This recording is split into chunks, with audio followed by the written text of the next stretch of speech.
everybody, and welcome to the Daily Scopes for the 31st of July.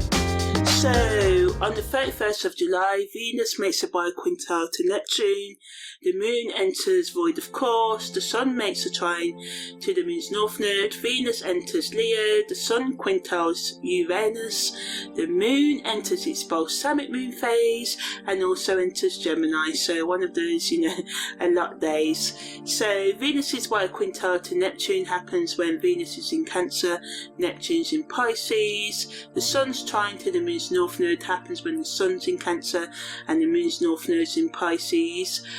The Sun's quintile to Uranus happens when the Sun's in Cancer and Uranus is in Taurus. So Venus and Leo, over the next 3 to 4 weeks, we may feel more confident with our love energy, our value energy. We can be charming, more creative, have more of a desire for luxury, more passionate about our projects, eager to express ourselves in courageous ways. It can increase our love for art, beauty and appreciation for the finer things in life. The balsamic moon phase is a time of reflection, release and preparation for new beginnings. It encourages us to let go of what no longer serves us and make space for fresh opportunities and growth. It's a great energy to focus on our inner transformation and spiritual renewal. As the Moon enters Gemini, it can make us curious in our communication skills and flexible. We may feel more sociable, interested in learning new things, prone to seeking variety in daily activities, and it can increase our ability to express ourselves more articulately and creatively and be more stimulating in our conversations with others that may be drawn to us or we may be drawn to others. Venus's biquintile to Neptune just allows us to be, more empathetic and open to the spiritual, but we can get lost in idealism and being manipulative and ignoring, the writing on the wall, wanting to be lied to because we just want to escape from the boringness of our comfort zone and stuff. So just watch out with your finances right now, especially when it comes to spending on hookups and romantic kind of connected expenses. Allow yourself to feel more sensitive towards yourself and others, yes, but don't get lost in illusion because it can be costly in terms of emotional and financial resources right now. So the Sun's trine to the Moon's north node just allows us to have more understanding in our emotional, psychological and spiritual kind of depth of conversations. If we go there, it can make us feel more connected to our path, or just the feeling of simple gratefulness for nature, for life itself. But negatively, we can put too much emphasis on emotions and reflecting on the past and just being like, oh, this reminds me of when I was younger, that sort of thing, and just getting lost in thoughts and ideas and fantasy rather than taking practical action, and this can lead to emotional overwhelmment, disappointment and missed opportunities. So we just have to strike a balance between using our intuition and using our logic and being rational right now as well. So the Sun's quintile to Uranus allows us to think outside of the box and supports us with our change and bringing breakthroughs as well, and helping us with our creative thinking and letting go of tradition and being open to new ways of doing things, especially when it comes to using new technologies.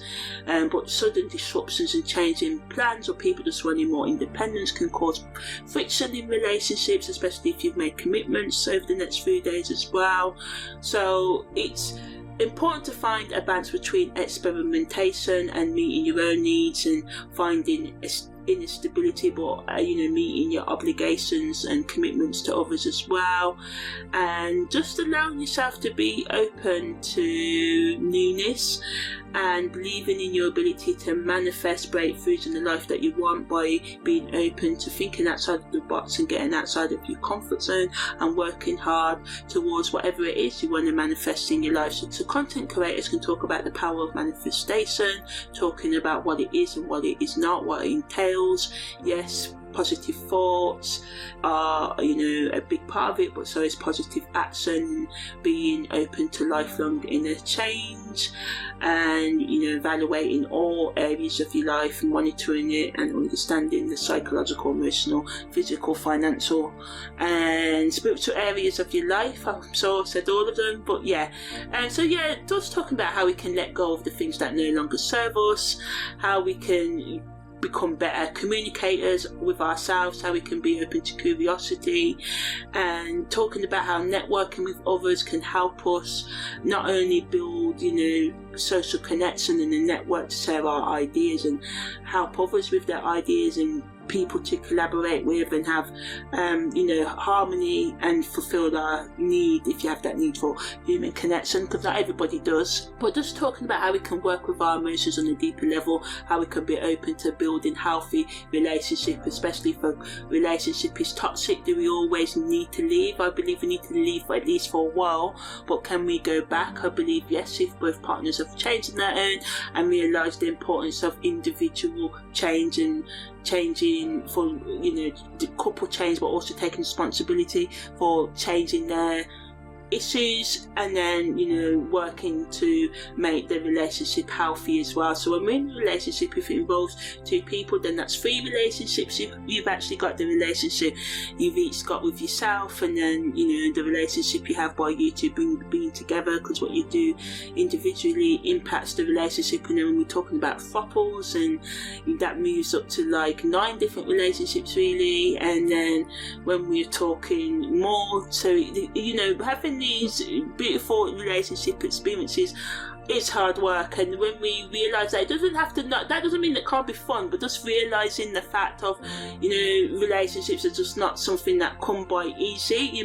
Some people may have easier times in them than others, but ultimately they always require work. So just talking about how we can be more experimental in our relationships and in our sense of style and communication, how we can develop our authentic voice, and how we can just be open to newness. So that's the end of the daily scopes for the 31st of July.